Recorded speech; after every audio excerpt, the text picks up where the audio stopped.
the earlier classical historical records which were there, they have all been sort of disproved. And as you are aware, now our the historical dating has gone back to about 9,000 to 8,000 BC after these discoveries have been made. Among the oldest temples in the world which exist today are not in India. One of the oldest temples in the world is in the kingdom of Hunan, that is Vietnam, which dates to the 2nd century BC, and it is in the Mekong Delta at a place known as Ok Yo. If someone has been there, they were dedicated to Shiva Vishnu. So, among the ancient oldest temples still exist there.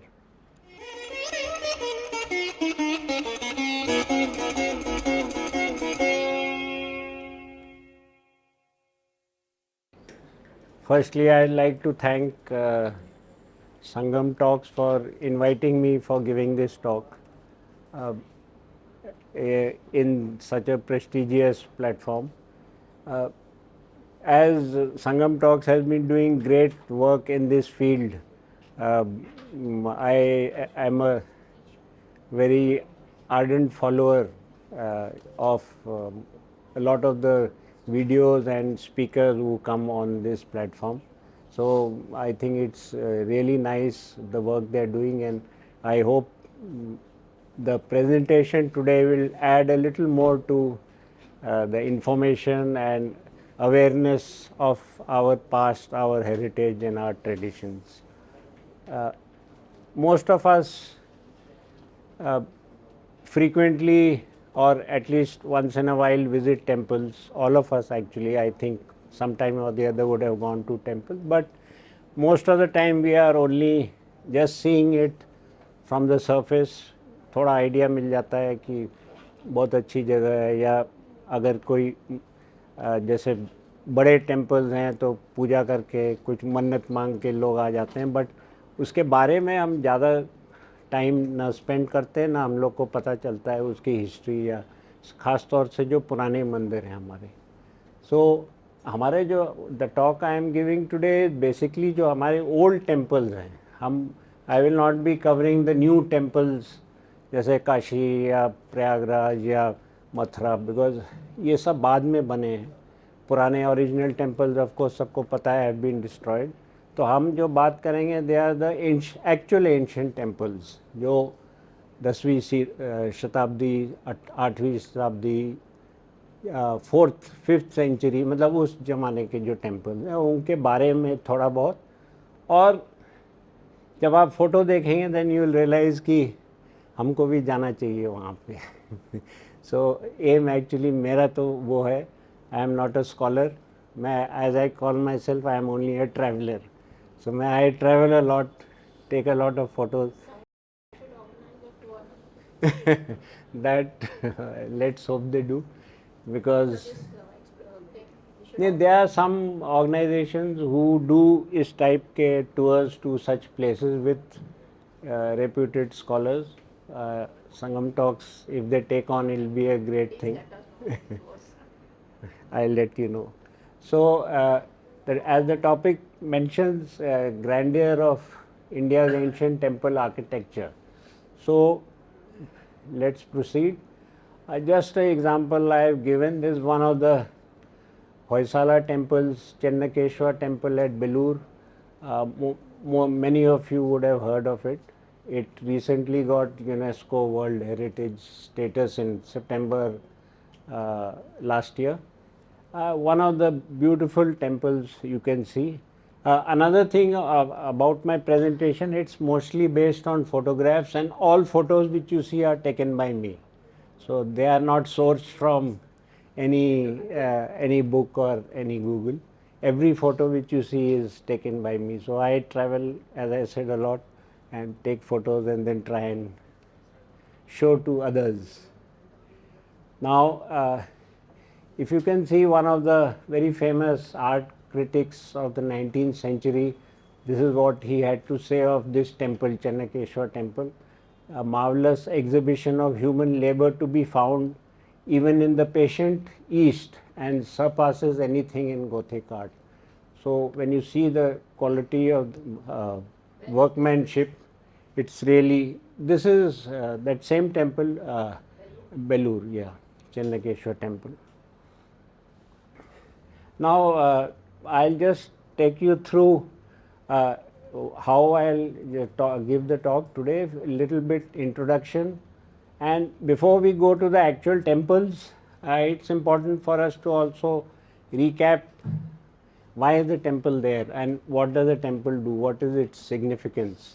So I'll touch just one or two slides each on these topics so that we get an idea, because there's when there are debates in various forums, one of the questions which at times people ask कि temple की क्या ज़रूरत है, जैसे you would have heard in Ram Mandir hospital बना दिया होता, मंदिर क्यों करना है, you know, all that. So why temple is a must in our society, a little bit about that. And then two major groups of temples are the Hoysala temples and Chalukya temples, which I will touch separately, a number of temples under each of these, and then a few other temples from all over India, just to give an idea of what exists in the east, west, south, north, right from Kashmir downwards, and then of course the conclusion. Now in the introduction, one should remember that ancient Indian architecture actually starts from the Bronze Age. Bronze Age means about 3000 BCE, and which coincides with the Sindhu Saraswati civilization, or earlier known as Harappan civilization. So that's from when most of our architecture dates from, the oldest architecture. Now there's nothing much, as we are aware, left from those eras existing today, except for the excavations and what we have been found. The only ancient thing which you actually find now existing are the megaliths.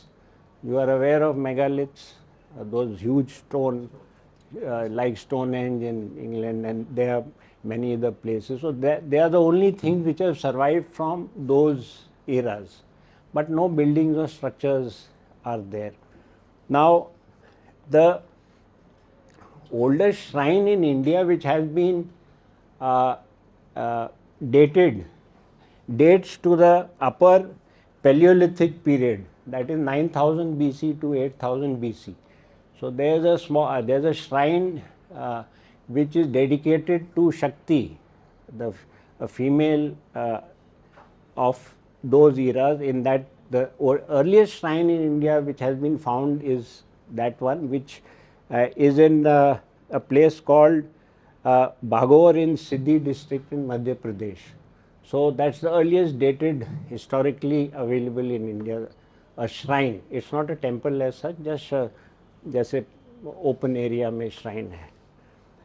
The first rock cut temples, they are the oldest ones which exist today, started appearing in the era of about 250 BCE. And the classical architecture as we know it now, the first classical architecture actually started from the Mauryan civilization, Mauryan dynasty. Mauryan dynasty, you know, Chandragupta Maurya, about 300 BC, 322 I think he took power. So the classical age of architecture started from Maurya dynasty. Now, however, now with the recent excavations in many places like Sinoli and Rakhi Giri and all, they have actually the earlier classical historical records which were there, they have all been sort of disproved. And as you are aware, now our the historical dating has gone back to about 9000 to 8000 BC after these discoveries have been made. So hopefully the temples and the remnants of the temples which we are talking about, we'll find much older structures at some point of time, because one must remember now that the epics which we have, it has now been proven that they are true Mahabharata did happen, the events happened, Ramayana did happen, the events happened. But in these epics, there are a lot of descriptions of grand cities and grand structures. Where have they all gone? They won't have, it won't all be a figment of imagination. So, at some point of time they would have existed, but hopefully it will happen. One interesting thing in this regard, what has happened is, as we are all aware, Prime Minister Modi took a dive in the sunken city of Dwarka just last month. So, that brings out why no one has done any further research in that. Now, just to give an example, the last expedition which was excavation, I won't say excavation, but the last research which was done on that sunken city of Dwarka was done by a very renowned archaeologist S.R. Rao, which was in 1979 to 80, that period, and he dated that city to about 14th century BC. But after that, there is complete silence. No one has followed up on that, probably due to we are aware how things worked earlier. No one wanted our old history to be uncovered, probably. So, things went quiet. So, hopefully, now with Prime Minister Modi's visit and this thing coming in the limelight, more excavation will be done, and we have a living example of some structures coming to us from that era. Now, we will just go through the introduction I have told you. You know, the temples are storehouses of our culture, tradition, arts, values, and way of life. Many aspects of Hindu culture, civilization, community, identity are carried on mainly in temples, and it is the temples that ensure their survival. So, it is one of the critical you can say centers in our society is a temple. It's a central focal point. And for you, for those interested in the photograph and those who think about women empowerment, you can see the warrior on the fighting is a lady, woman. So, it was very common to have women warriors fighting battles. Now, the significance of a temple, a lot is written, but you can, I'll just roughly go through it.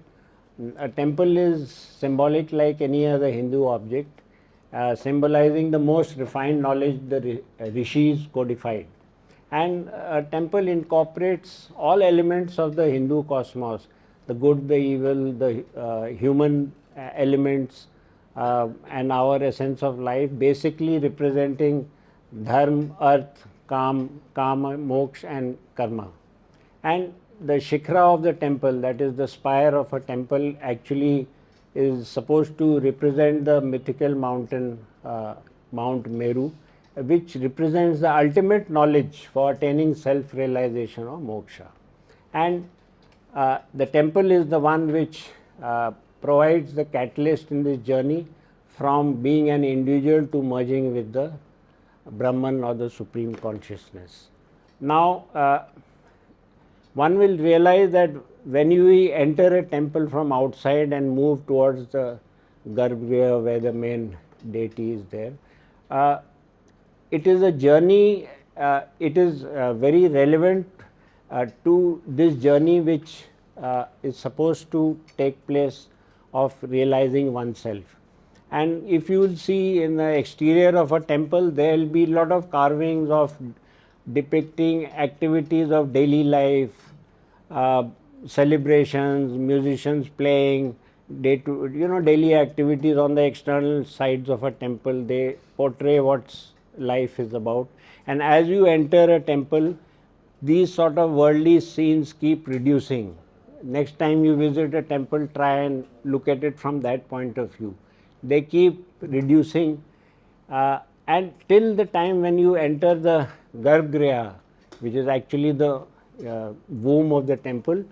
In the old temples, in a Garbhagriha, there is no decoration, no distraction other than the main deity. जो main मूर्ति होगी उसके अलावा कुछ नहीं होता है, and even दीवार will be plain, कोई sculpture नहीं, कुछ नहीं. So the aim is कि without any distraction or anything you can then focus on the actual deity which is there and connect with that deity. So that is how the design of a temple is also made, you know, from outside to inside. You come from the outer world into the inner consciousness and you can connect that way. That is how it is supposed to be. And those who actually go regularly, you will yourself realize this as you enter. And the last line, if you see, this symbolism is replicated in the play of light. So all ancient temples you will see, जो बाहर के मंडप and others होते हैं, there is a lot of light, natural light available, but गर्भगृह is always dark. There is no lighting, कोई खिड़की नहीं होगी, no opening, nothing. It is meant to be dark for this purpose. So as you leave the worldly things behind and come inside, you focus there, darkness aate, you can concentrate more. So that is how the basic design of any temple was there. Now the role of temple in society, a brief thing. It is a spiritual destination. It's not only a spiritual destination, it was actually the nuclei for all important traditional, social, economic, artistic and intellectual functions in the old days. Everything in society was centered around the temple. All activities happened there. And not only that, for your personal self-realization was just one part. It played the role of lot of social activities took place. So it served a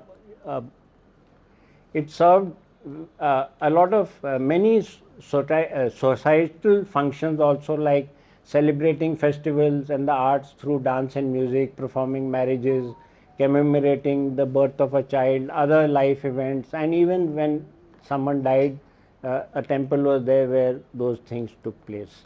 And in the old days, when a new king was to be coronated, it happened in the temple. The temple was also the focal point of around which all economic activity thrived. So a lot of regional development functions happened through the temples. So all these things, if you will see, the banks, the temples even functioned as a bank in the earlier days, which many of us may not be aware. They actually financed people and activities, like something like what venture capitalists do today. All trade activity was financed by the temple. But it was not only for making profits. The profit was then redistributed in the society through the ecosystem of, any temple, big temple, you are aware, it generates a lot of wealth for the locals in that whole region. There's a whole ecosystem. So that is how this wealth which was created was then redistributed among the society. So that was one of the also major functions. And in addition, it also was a center for education. Now, if you are aware, there were no schools earlier there. The pathshalas used to run from the temples, and they were all free and everyone attended. So, the other thing was, the second last point, all our epics, stories, folklores, how did they get passed down from generation to generation? There were no printed books in those days. How did people, everyone knew every story, Ram, Mahabharat ki, Ramayana ki, kaise pata chalta tha? The temples mein sculptures were the ones which used to teach.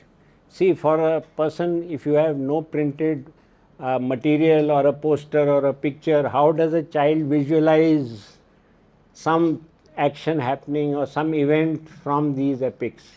So those sculptures which are there in the temples, they are the ones which provided this education. So one must realize that they were very important centers for keeping our traditions alive in the days when there were no printed books or any other material. That's how people everyone knew those stories from visiting these temples often. So you can see there are a lot of roles which a temple performed. The next thing is just a bit about temple architecture. We are aware there are three basic types of temple architecture. One is the Nagara, which is basically found in northern Bharat. Dravida which is found in southern Bharat, and Vasara is a combination of the two. So you will find these temples all over the place. So this is just to give an idea that the temples, the architecture also varies with the region we are in. To give a rough idea, you have a Nagara on the left, Dravida in the center, and Visara on the right. This gives you just a rough idea that in north the temples look like the one on the left, south mein center ya right mein milenge. And in addition to the three styles, we are aware when you go to many places, there are regional variations. So if you go to the Himalayan temples, पहाड़ों में जाओ Uttarakhand, you will find a separate design of a temple. Kashmir में अलग है, Kalinga, that is Orissa, Kerala, Bengal. So these are variations, but they are basically adaptations of the three major divisions which I had mentioned earlier. So the temples I have covered are shown in this map. So they are from south, north, east, west, सब मिलेंगे, just to give an idea of how our architecture is in different places. Now the first, I'll take the Hoysala temples. There was a question earlier, this is not a Hoysala temple ka photograph, it's again from a temple in Bhubaneswar. Hoysala temples, why I am taking first, they are not the oldest temples, but they are among the best. They are, actually in India you can't say any temple or any type of temple is the best, because it is impossible. Everyone is equally outstanding, many of them. So they are among the best, I'll say. Why I am talking about them first is because I have traveled to maximum number of Hoysala temples and photographed and researched. So I am sort of a fan of these temples. Now the other thing is the workmanship which you find in Hoysala temples probably is unmatchable anywhere else. To call it fineness work, which we will see later on. And the Hoysalas actually came to power after defeating the Chola dynasty. Now, as you are all aware, Chola dynasty was one of the longest running dynasties in world history. They ruled for over 600 years, starting from 300 BCE. And they were finally defeated by a Hoysala king by the name of King Vishnuvardhan in the year 1116 CE. Now, to commemorate that victory, because it was a major landmark, he built the first temple, which was the Chandakeshwar temple, which I showed you in the beginning. That was the first temple which he built in 1117 CE to commemorate his victory.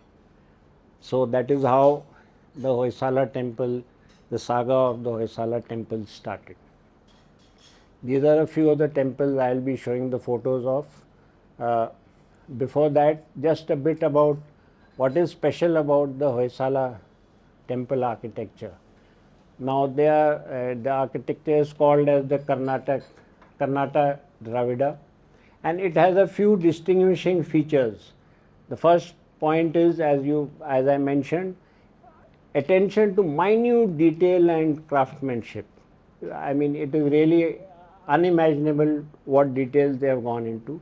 The other is that all their temples are stellate or star shaped in design, and they are not just rectangular or square features. And I'll explain this when we show one of the photos and why it has been done. The other thing is that the sculptures replicate an emphasis on delicacy, and they focus on depicting feminine beauty, grace and physique. And the last defining feature of Hoysala temple architecture are their pillars. Their lathe turned pillars, which you see are amazing, which is a defining thing of all Hoysala temples. And how they achieve this incredible detailing is by using a stone known as soapstone. And the quality of this stone is, when it is quarried initially, it is soft. So you can work on it, but with exposure to atmosphere, it hardens with time. So initially it is soft, so you can do a lot of minute work, and then it hardens, and then it is there for ages. So that is how they achieved their quality of work. They built about roughly 1500 temples during their dynasty period, which lasted about 300 years. The Hoysalas remained in power for about 300 years. They constructed about 1500, of which about 100 and 120 temples remain. Of course, not all are in good shape, many are in bad shape, but just about that many are left currently. What I was mentioning about the late turn pillars. So you can imagine these are not being polished every day. This pillar is from 12th century and it is shining even today as it was at that time. So you can see this is one of the defining things of any Hoysala temple. You will find these beautifully turned pillars. This technology of making these pillars has been lost, and even today we are not aware actually how they did it. And few experiments which were tried to replicate these have all failed, because no one could come to these exact geometric proportions even with present day technology. So how they did it is still not known. But you will see this is just one example. There are any number of examples which you can see now few more pillars. So it's not just turning on a wheel and making by lathe. You see the workmanship on these pillars. So these are all Hoysala temples. You can imagine the other geometric shapes, how they achieve that perfection and geometric accuracy. Every side, everything to the millimeter will be exact. How they achieved it is unimaginable, you can see. And it's not only just turning. If you see, they have gone into and dug out the material from inside. So how that was done in those various shapes is, you can imagine what sort of workmanship has gone into this. Few more examples of the pillars and columns. These are all Hoysala temples from different temples. They'll come again when I am dealing with it. But this just to give an idea that, and these are not small. This may be 20 feet high on the left, 15 feet high. So they are huge monolithic stone pieces. So the first temple which one will go through is the Hoysaleshwar temple at Halebeedu. Now this is a 12th century temple, took about 39 years to complete, and it is one of the part of the UNESCO World Heritage site, which this sacred ensembles of Hoysalas actually cover 3 Hoysala temples which were given this UNESCO status in September 93. Now it is one of the most outstanding examples of Indian architecture and an important milestone in its development.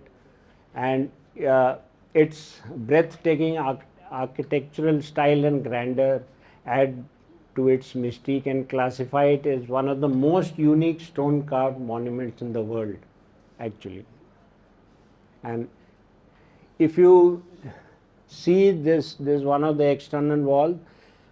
All Hoysala temples, as I said, they are not squares or rectangles. They have lot of recesses. That round thing which you see in the middle, you can go behind actually in the side. There is enough space for people to go, and every inch is covered with sculptures. So why they did this? They were getting more surface area to do more sculptures. If you just have a straight wall, surface area is limited. So they created these recesses and projections, so they had more surface area in the same overall temple area. So that's how they created more. And you can see these bands of elephants, horses, lions. Then upper there'll be stories from our epics, Ramayana, Mahabharata, running in sequence. So it's, and the beach mein bade friezes, they are life size actually sculptures. So this is what the UNESCO had to say when they have granted this UNESCO thing, that it's something which is actually beyond any other temple. Now you can see these big friezes, a close up. These external walls, there are 340 large external sculptures on this one temple, and each is a life-size sculpture. To give an example, there are over 240 images of Ganesh only, just in this one temple. And as I was saying, the bands which you see, the bottommost band is the elephant. It is supposed to be lifting the load of the whole temple on its shoulder. That's how sabse niche is the elephant, then you have the lion, the horses. Now, no two elephant or horse or lion will be same. The total periphery of this temple is roughly a furlong, that is 200 meters long. No two lion or elephant or horse or anything will be same. Everyone is unique in its design. So you can imagine the workmen who worked on this, how beautiful it was. These are the big sculptures depicting various scenes from our epics and about our deities. Now, just to give an idea, the left one, you can see on the edge on two sides how two big sculptures have been merged so beautifully without any, seamlessly at the edge. So you can't make out ki idhar se dekho ya udhar se dekho. There is no dividing line or anything. So, you know, workmanship, you see, beach mein it's actually Brahma ke hai sitting, unka vahan is the Hans. So Brahma ki sitting Hans, next is Ganesh. So you see such beautiful, and they are all huge sculptures, as I said, life size. Few more scenes from the epics, that is the Ravan Graha, the Ravan lifting Kailash Parvat. You can see the whole ecosystem of a mountain is depicted in that portion on Ravan's head. All the flora, fauna, animals, trees, plants, if you watch carefully, you will see everything in minute detail given. So, you know, the quality of work, as I was mentioning. Now, the next is Chennakeshwar temple at Belur, the first temple which I showed. It has taken 103 years to complete, by the way. That was how long it took. The workmanship was so much. And this is the front entrance. You can see the doorway and a lintel on top. Again, the carvings are phenomenal in this. The lintel ka, I have got a blow up of the lintel which was on the door ke upar. Now you see how a Garud hai with Narsimha on top, and all the Dash avatars of Vishnu. You see the stone has been taken out from behind. This is all sort of filigree work. How they have done, I mean, it's unimaginable how they have got these sort of quality of workmanship. So this is just on that lintel ke upar, the details. This is one of the side rear of the walls.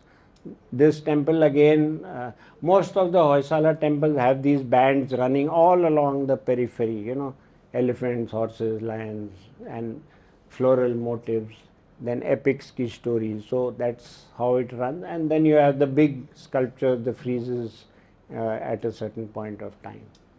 You can see details of those bands, elephants, wala, what I was saying. All that is how various views of this. On the left, this is the royal symbol of the Hoysala dynasty. It's actually one of the mythical founders of the dynasty, Sula killing a lion. So this is the royal symbol. And you can have a closer view of the various sculptures, how they are Now this is the main murti inside. This is the Garbhagriha. Now you can see the lintel ke upar. This is all stone, by the way. What I mean, it's phenomenal workmanship. Again, Shiv Parvati बैठे हैं. All the various things are mentioned, and the main murti of Channakeshwar is can be seen inside. Channakeshwar, by the way, Channa means beautiful and Keshav is Krishna Bhagwan. So it's beautiful Krishna. Actually, it means that temple ka naam. But the thing is, you see the quality of the workmanship. This is the Garbhagriha ka roof.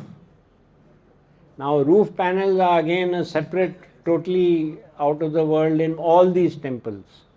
And if you see, they are in multi-tiers going up in a conical shape. Narsimha Avatar ka beech mein, it's protruding down about nearly a feet in the center from the top. And to give an idea of this close-up, you can see the quality of the work of that same roof ka. Again, they have excavated the material from behind this sort of filigree work, and you will see various figures, musicians, processions, all types of things are there. So you see the quality, it's unimaginable, the work which has been done.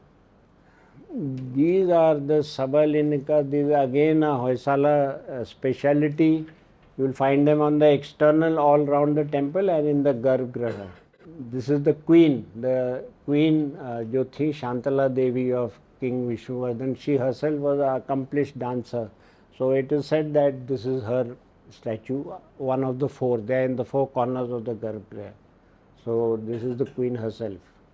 These are on the externals.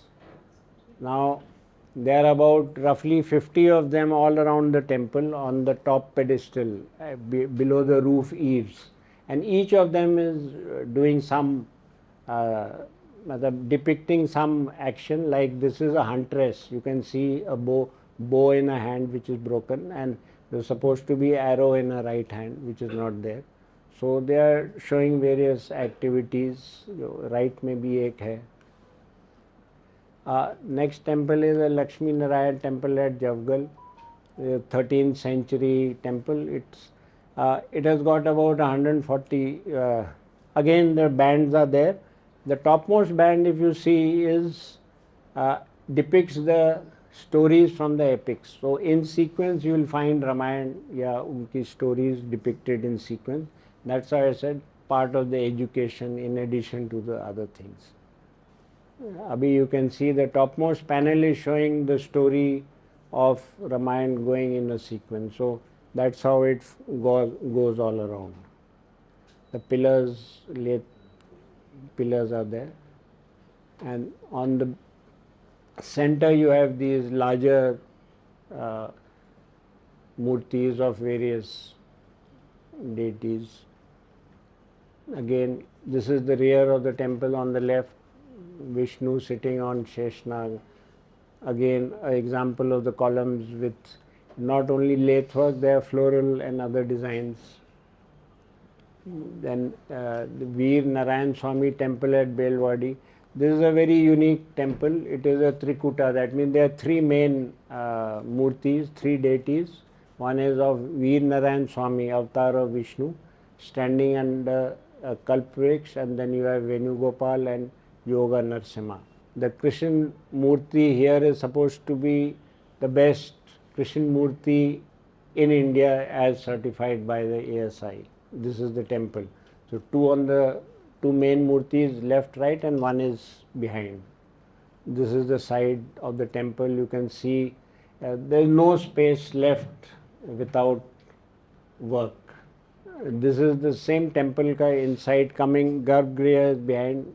You can see the columns and the work which has been done. It's not just lathe turning, they are all sorts of geometric shapes. This Amruteshwara temple, which I had shown those polished pillars. Iska the Shaligram for this was originally brought from Gandaki river in Nepal. So Gandaki has been a source of Shaligram from ancient times, जो अभी राम मंदिर में भी है. So it's not only happening now, it has always happened from. And in this, on Sankranti day, the sun shines on the linga. That is how the engineering has been done.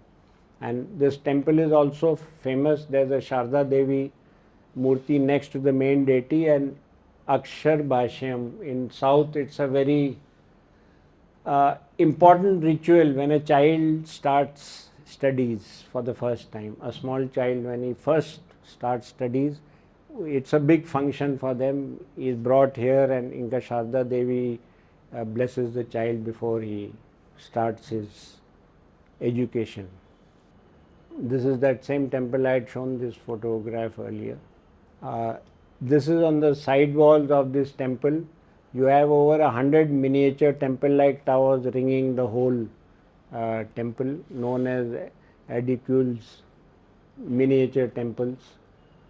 And the top panel, you can see again, these are stories of the epics going in sequence as you proceed around the temple. There are about 140 such panels all along the periphery.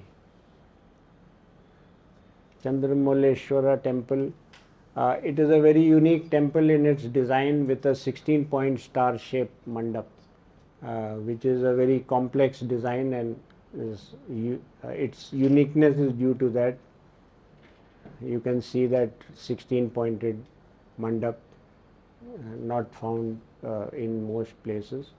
These are in the mandap, and outside again examples of the pillars. This is again a roof panel. You can see in tiers how the workmanship has been done, and they are in 3 levels, and on the top you will see facing downward various deities are.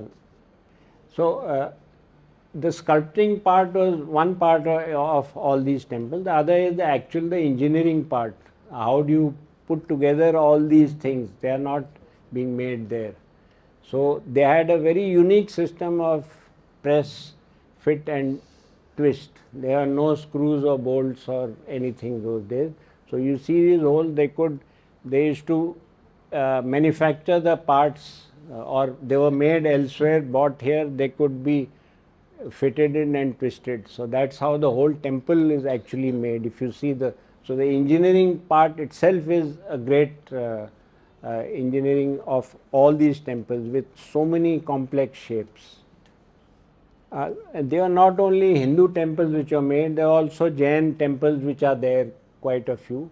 And the same king Vishnuvardhan, when his son was born, he made a Jain temple because his wife was a Jain. So, in those days you didn't have so much of, well, classification, Hindu hai, ya Jain hai, ya Buddhist hai. They all used to be together.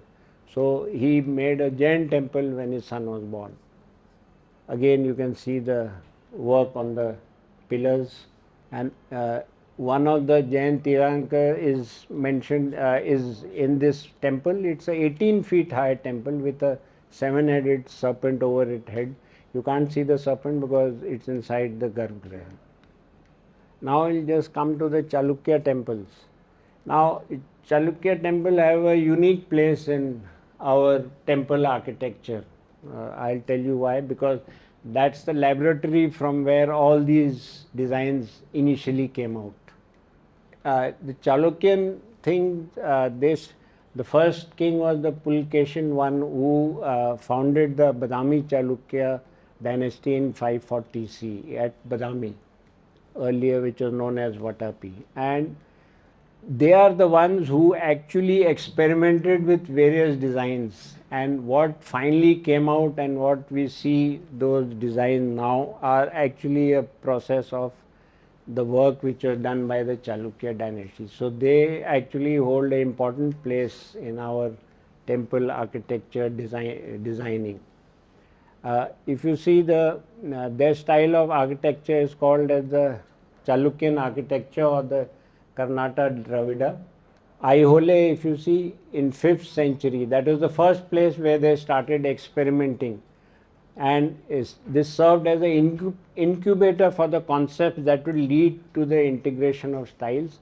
After Aihole, they shifted to Badami, and during the 6th and 7th century, those concepts got further refined, and they ultimately culminated in the place known as Pattadakal in the 7th and 8th century. So from the period from 5th century till about 8th century, they were experimenting on the designs, and actually it was sort of an open air laboratory.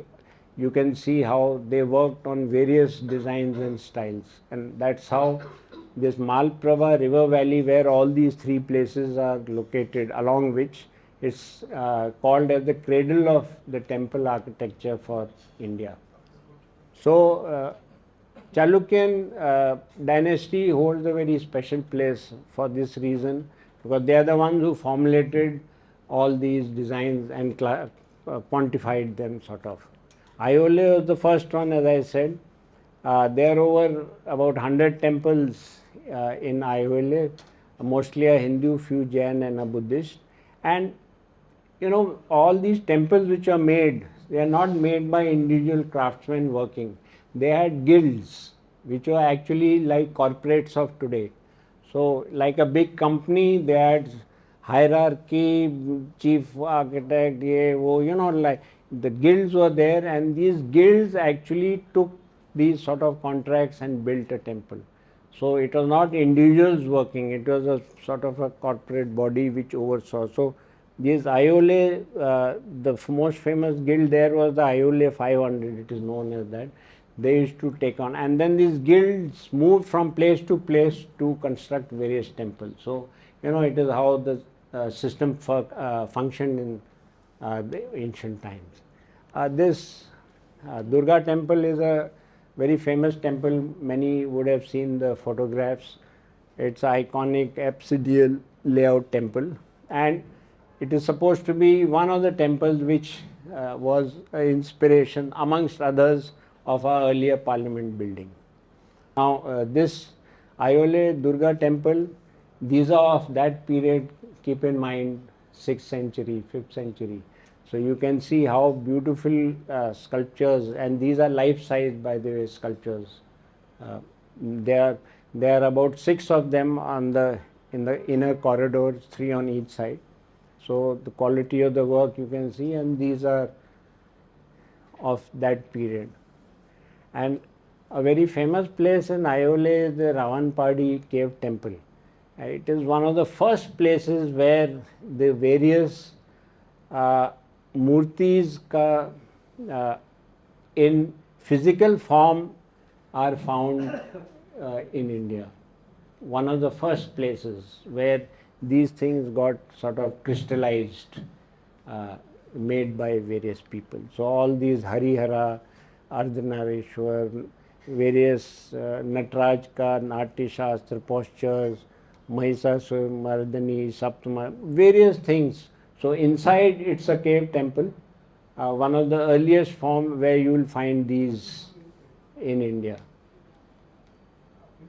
This is one of the panels. This again is a life-size panel. It's my height, and you can see the whole family of Shiva in this.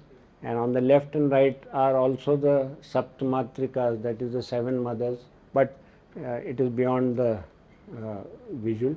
It's actually inside is totally dark.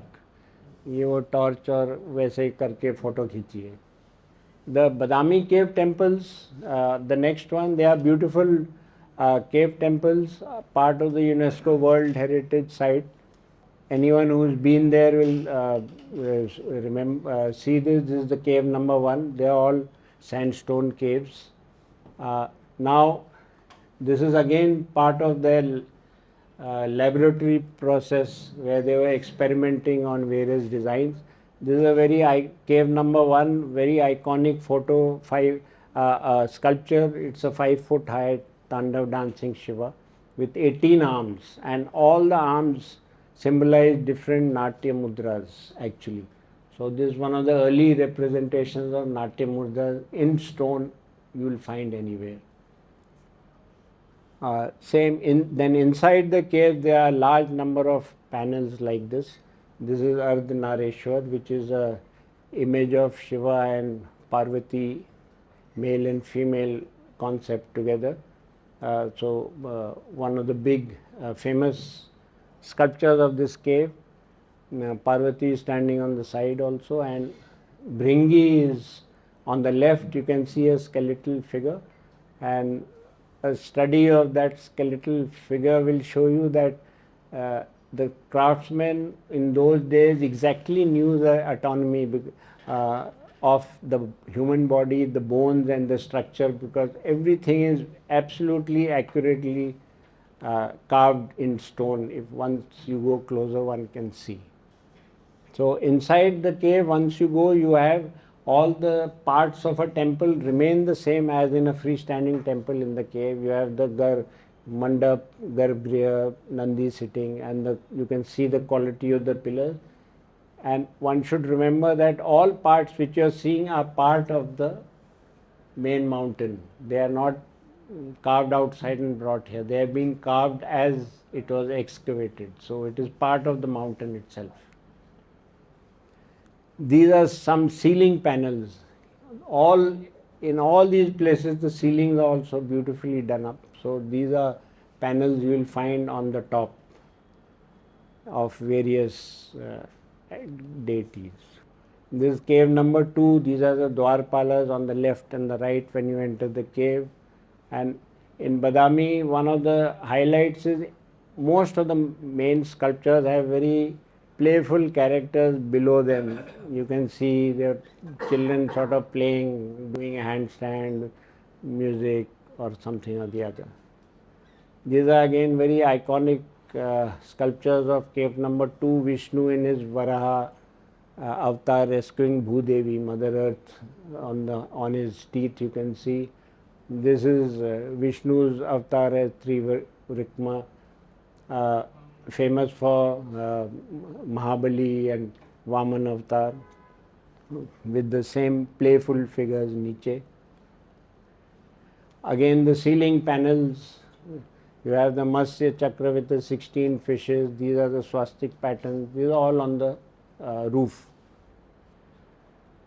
Cave number 3, actually you are coming up. So cave number 1, 2, we're going up slowly. Those a lady in the red, there are steps going down. So you are coming this cave number 3. You can see how beautifully it has been cut out from this hill. This is got one of the best sculptures, cave number 3, and is one of the biggest of these 4 caves. You can see Vishnu seated on a coiled Sheshnag, Narasimha avatar on the right. You can see the roof and how the pillars and sculptures are on that. This Ashtbhuja or Vishnu with 8 arms is not a very common depiction of Vishnu. It is there on one of the side walls. This is again Harihara on the right. It is Shiva and Vishnu fused. So if you see, always the right side is Shiva whenever there is fused. These are again the roofs of the cave number 3. You have a 4-armed Vishnu, you have a 4-armed Brahma on the right with Ashdikpal. On the eave you can see the Garud on the left. So this is all very elaborately carved, the whole panels on the side. And these caves, if you see, earlier were painted. The whole caves were painted with frescoes. The painting is more or less finished, but only remnants you can see, colors are there. This is how it looks. On the left you can see the panels which I was showing earlier, roof panels there in the veranda. This is on the right, you have the mandap, and the garbhagriha is inside, where you have the Shivling. Cave number 4 here is a Jain cave dedicated to Mahavir, and you can see him sitting in the garbhagriha through the doorway inside on a lion throne. From the Badami caves, this Agastya lake is in front. It's a beautiful panoramic view. This itself has got its history. Agastya Muni had come, and it's related how one can read that later on. So how this came to be known as Agastya Lake.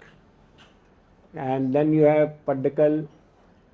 Paddakal actually means stone of coronation. So all the kings were coronated in these temples at this place of the Badami dynasty. So here there are 10 major temples in this group. It's actually, this is the, again you can see like an open air laboratory where they experimented on various designs which are still there. If one goes, you can see they different souths, norths, and a mixture in the same complex. Uh, uh, Out of all the temples, only one temple is a live temple there, which is this Virupaksh temple, and the biggest there, dating to 740 CE. So it is still, puja takes place here. And inside, it's beautifully carved. Actually, these pillars you see in these three bands, the story of the Ramayana is going सबसे नीचे band, then upper band, then the third band, then it goes to the next pillar, नीचे, ऊपर. So in sequence, there the whole story of Ramayana is carved on these pillars. And some of the other temples which I mentioned, I'll just run through few. All the sun temples of India, various other places, Kashmir, Bhubaneswar, Sringeri, Madhya Pradesh. And the interesting part will be the Goa Wale, which most of us are not aware. Hampi, as you are aware, was one of the major Hindu kingdoms in South India. And what is not known is by the year 1500, the empire was established in 1336, and by the year 1500, Hampi was the largest city in the world and the richest in the world, which we are not aware of. So you can imagine how great this empire was and how big and beautiful this city was at one point of time. This is the famous chariot of Hampi. It is a UNESCO World Heritage Site. It has that site consists of about 1600 monuments, because it's over a huge 41.5 square kilometer area. And Kishkinda, we are aware from the Ramayana, if you have read, also is just next door, so it's famous historically also. And the birthplace of Hanuman is also, Anjaneya Hill is also nearby, so it's all in that one complex, all this has happened. This is the most famous temple, and the only surviving monument in Hampi is this Virupaksh temple. Rest everything, if one has read history, was totally destroyed once the Vijayanagar Empire was defeated by the Bahmani kingdom. This is one of the views of the open mandap of the Virupaksh temple. You can see the pillars. This is a very iconic, these yalas which have been carved on the pillars, and the whole ceiling again has the complete story of Ramayana painted, which still exists. One goes there, you can see. Yeah, this is just an angular shot, but niche so you can see the story of the Ramayana painted. Then the other famous temple of Hampi is the Hazar Ram temple. Why it's Hazar Ram? Because there are something like 1,000 Ram ki murtiya in this. Again, on the left bottom you see that person taking a photo, uske upar panel hai. Again, the whole story of Ramayana goes along the periphery of this temple. So each panel shows the story. This is inside the mandap where the main mandir is still there. Of course, it's not a live temple, and beautiful sculptures. This was inside the royal courtyard, so this temple was used by the kings themselves. It was not open to public. And outside, you can see the external walls of the temple in the top photo. Complete external walls mein there are sculptures and carvings. In Bombay, Elephanta Caves, I don't know how many have been there, though it's in the middle of a metro. The initial monuments there date to 2nd century BC.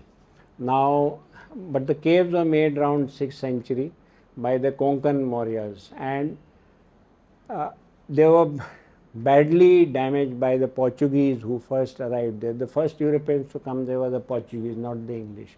And you will be shocked. It is shocking to know that these murtis were used as targets for their rifle firing. You can even still see holes in some murtiyan there. And the British went a step further. They hosted a banquet in honor of visiting Prince of Wales inside the cave temple. So that's how they were looked after. I don't know if how many have been inside. It's a huge cave. If you can see the people standing, from that you can make out the size of the cave.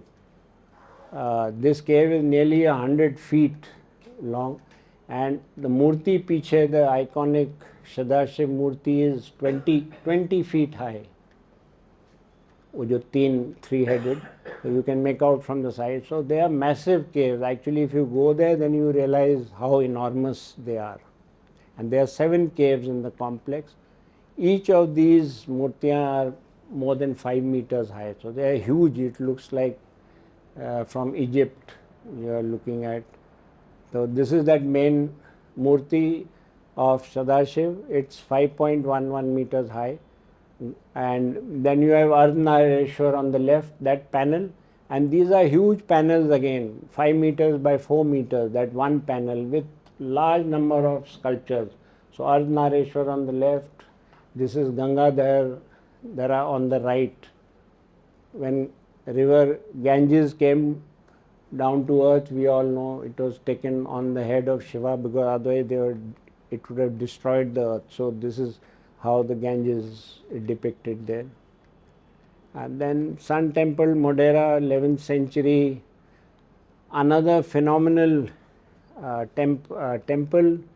It is built on the Tropic of Cancer, exactly on the Tropic of Cancer, and at the equinoxes the sun is used to hit the statue, which is no longer there. Now this temple, you'll see, I think the sculpture couldn't find any other place left to do his work. So there's just not even a centimeter which is without work. There are 52 pillars denoting 52 weeks of a solar year inside the temple. And Sun Temple has, so there are large number of Surya Bhagwan ki murtiyan. You see these pillars and the tornas. It's absolutely amazing the amount of workmanship which is there in this temple. These are a lot of Surya Murtis, a few of them I have shown. These are large size murtiyan on the external walls.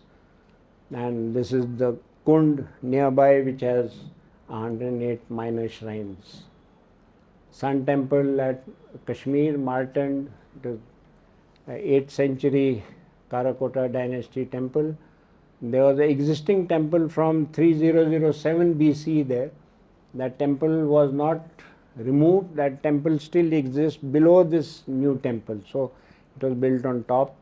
And this temple was totally destroyed by Sikandar Shah Miri. It's again a massive size. Massive temple in terms of size, and it was built on a plateau, so it actually overlooked the whole Kashmir valley. It's supposed to have one of the best views it would have had in its time. This is the frontage of the temple. It's again a huge area, 220 feet in length and 142 feet in width. They are about 40 feet high. The central temple is 40 feet high, 84 shrines. So again a massive complex. Sun Temple at Konark, most of us would have heard and been there, I'm sure, a UNESCO World Heritage Site. It represents, this represents the chariot, and it has 24 wheels, which we all see in photographs, and led by a team of 6 horses. It's supposed to have, not all the horses have survived, one of the few horses which are still there, and behind they are supposed to be pulling this chariot which is represented by the structure behind. Now, this again was a masterpiece not only of the sculpture work, but in engineering, because if you see now this on the top, what exists now is only in the front portion. The main temple totally has collapsed, which was behind, which was twice the height of the front temple nearly. So what you see is half of what originally was there. So you can imagine the original temple was about nearly 230 feet. It was a huge structure. So engineering wise, again a marvel of engineering, for not only in workmanship of the sculptures there. Those figures on the top actually which one sees very small, they are actually huge monolithic statues on various tiers of the shikhar. I have taken a close-up view, and you can see the workmanship on all the walls. One of the 24 wheels, and each of the wheels, they are fixed. They are 9 feet 9 inches with 8 spokes. Of course, all the spokes of every wheel has different something different depicted, and 2 of the wheels actually show the exact local time of the day also. This is a temple which I don't think anyone would have even heard of. It's in a remote valley in Kashmir, 8th century temple. Now you can see the change in the design of the temple. These are the Kashmiri architecture. It was built by Emperor Lalitaditya in the 8th century. It's off the Srinagar-Leh highway if one has travelled in that area.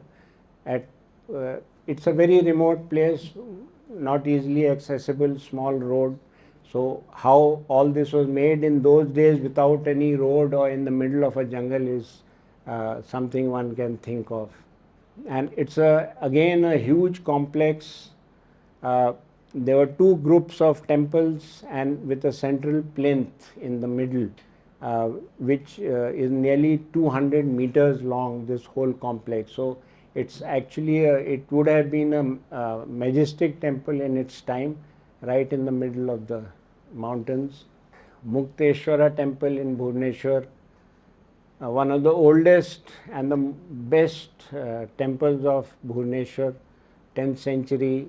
The workmanship again is phenomenal. You can see how the latikas have been made, and this is one of the first temples where the Orissa temple developed subsequently. Then Sringeri, those who have been Vidya Shankar temple, built in the 14th century on the original mud site. The speciality of this is the mandap has 12 pillars. They are Rashi Stambhs, and each is a zodiac, a sign of the zodiac, and in the morning the appropriate Rashi pillar during the 12 months of the solar, the sun falls on that. So there are one doorway on at the end and 2 on the side. So the sun by rotation enters through these 3 doorways, and there are 60 sculptural panels all along the exterior, and actually it's an encyclopedia of all our Hindu pantheon. What you can see here is all the different avatars of Vishnu actually. This is the same Sringeri temple.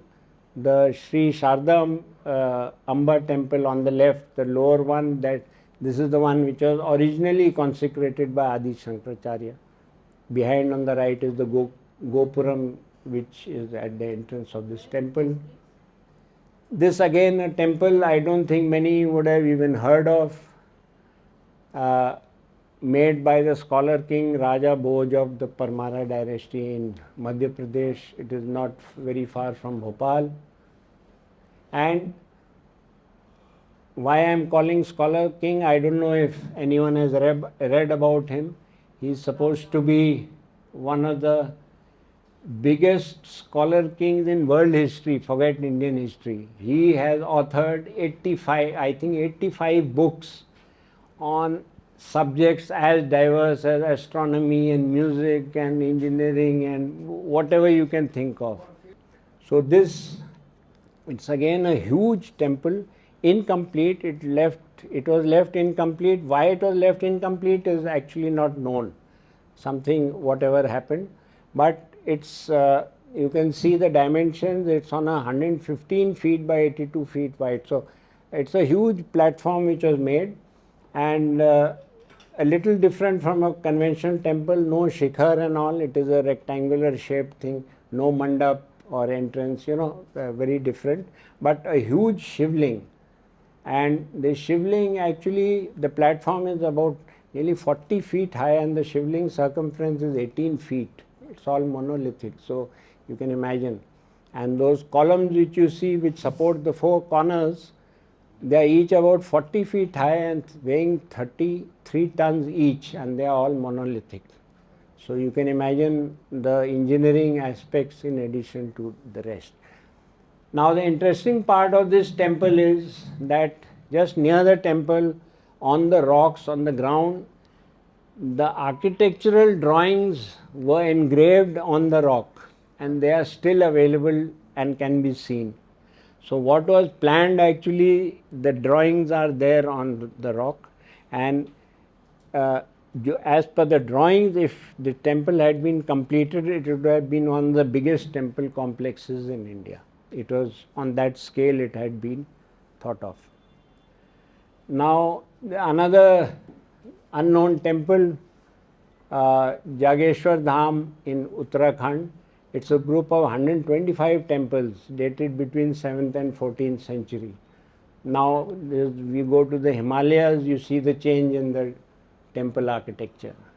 Now in this complex which you are seeing, it's right in the middle of dense deodar forests and mountains, Almora ke aage, and there are 125 small and large temples, and there's a creek flowing nearby, and it is famous even now that after the post-cremation last rites are, if one performs, it's supposed to be very auspicious. This was a halt in the earlier days for the Kailash Mansarovar Yatra also. Of course not now. And iska jo mahatva hai of this is equal to Somnath, Mahakaleshwar, all these big Jyotirlings which we talk. This is also supposed to be as uska mahatva is of that importance. This is that shlok which I managed to dig out where it's mentioned. Another very unknown temple, Koteshwar temple in Kutch, right on the border with Pakistan. The 7th century Chinese traveler Yun Sing has mentioned it in his writings. It looks more like a fort, and you can see this is the Kori Creek, and in front of it is Pakistan, and you can actually see the lights of Karachi at night from here. So it is actually the western edge of India, and it was a big place in the old times. Yun Sing writes there were about 80 monasteries with 5,000 monks during the time when he traveled. So it was a big place. Of course, it has no longer there, and the story of Ravan, that shivling he kept on the ground and all, is supposed. This also claims to be where that incident happened. Temples of Goa. Now this is a very interesting part of this presentation. Most of us are not aware Goa mein temples are also there. Actually, if you go just behind the churches and the beaches, you will find a totally different world in Goa. So one has to travel a bit to actually know how many temples and how beautiful temples exist. This is one of the oldest temple sites in Goa, Sapt Koteshwar temple on Diwar Island. I don't know how many have been to Diwar Island. It's just next to Panjim. The only island in Goa even today not connected by a bridge. So you have to go by a ferry only. So this is an original temple ka kund, which is supposed to have been consecrated by the Saptarishis themselves. So it is of that prehistoric antiquity. A temple was later built by the Kadamba dynasty, but it was destroyed by the Bahmani Sultanate in 14th century. The temple is no more, nothing is left of it, but the Kund is still exists. Now, the only existing ancient temple in Goa is the one on the left, is the Mahadev temple at Tamdi Surla. And why it survived the Portuguese rule is because it is in the middle of dense forest, very remote. That's how probably they couldn't find it. Otherwise, no temple, original temple in Goa survived the Portuguese. Now, all temples in Goa are known as refugee temples. I don't know if you have heard that name, because every temple in Goa was destroyed by the Portuguese. So what the Brahmins did, many of the original murtis which were there from antiquity, they managed to escape with the murtiyan. Temples were destroyed, but before the Portuguese reached, these people could take away the smaller murtis. Of course, the large ones you can't carry, the smaller ones. And those temples, those murtis were reconsecrated in new locations, in new places which are out of the control of the Portuguese. So that's how the term came as a refugee temple. So all temples of Goa which you see today are refugee temples. They are not the site of the original murti ka location, because that was all erased by the Portuguese. So the new one, these temples of course are all beautiful and very well maintained. I don't know how many of you have managed to go, but like the right one, the murti is of Devki Krishna temple. It is supposed to have been brought by Parashuram himself when he settled Goa in those days. It is of that antiquity. The original temple was at Shorao, which was destroyed, so it was brought by the Brahmins Chupake to Marcel. There's another place.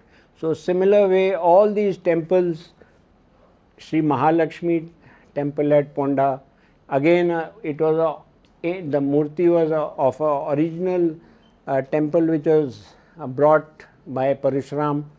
It was at Kovalam, it was destroyed by the Portuguese. Navdurga temple, it was at Tiswadi, it was destroyed by the Portuguese. So at Matkai, this new temple was built. So the Mahalsa Devi temple of Mohini, which is the female form of Vishnu, इनका एक original temple था. This again has a very interesting story. The tank of the original temple still exists. The Portuguese broke the temple. They tried to construct their churches. Over the years of their rule, all attempts by them to make a church failed for some reason or the other. They couldn't construct anything. So that site remained vacant. Abhi recently they have constructed a new temple on that original site. So like that you find a lot of beautiful temples in Goa. And now after the temples, the last one, this is a Chandbauri step well, 8th century, the deepest step well in India actually, and it was adjoining a beautiful temple. Its temple has been destroyed. This step well is about 100 feet deep, 13 levels, having 3,500 steps. Another marvel of engineering from the 8th century. So I have included it in this as another classic example of our architecture. And since it was connected to the neighboring temple, it actually was part of that. Of course, the temple no more exists. And finally, Mount Kailash, it's not a temple, but is the ultimate destination. So that's where one should aim for in life. So this is, I managed to make a trip yatra there, so this is my photo at Kailash. As I said, it's the only place on this planet where you can actually visit the abode of the gods in your mortal state. Conclusion, Now you have seen examples of the workmanship, craftsmanship. Now imagine who are the people who actually did all that work, who could create such masterpieces, marvels actually.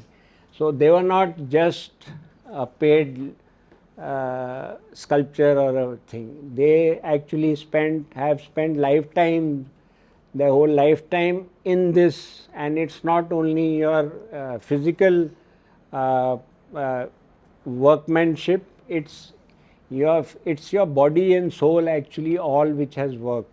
So if you read this red portion, a person who crafted those things, he was not just a architect or a sculptor. He had to know a large number of subjects, and he had to have that mental frame of mind. He had to be thorough in all the epics and the scriptures and everything, because only then he could visualize and create those things. No one was giving a blueprint or a picture कि तुम ये बना दो. Whatever he is made is from his mind. तो कहाँ से वो आएगा? So a person was actually beyond a normal person who did this work. So if you read this portion in red, the architect of a temple was not only the master of the ocean of the science of architecture, but he had to be balanced in body and mind and be well versed in the traditional science, the Shastras, in its various branches, and as much in the knowledge of the rhythms, that is the chandas, mathematics, astronomy, ground soil conditions. He should know the Puranas, the ancient compendia of myths.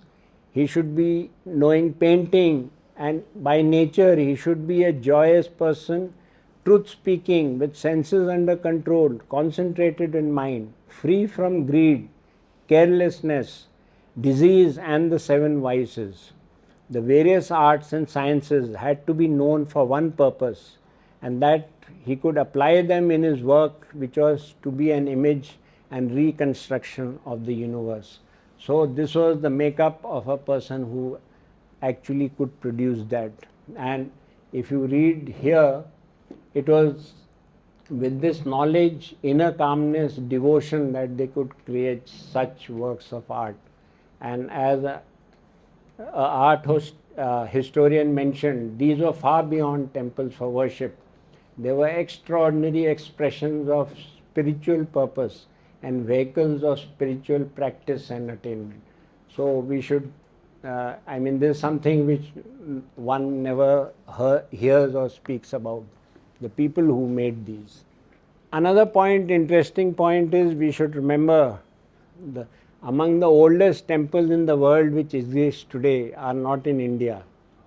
One of the oldest temples in the world is in the kingdom of Hunan, that is Vietnam, which dates to the 2nd century BC, and it is in the Mekong Delta at a place known as O Kio. If someone has been there, they were dedicated to Shiva Vishnu. So among the ancient oldest temples still exist there.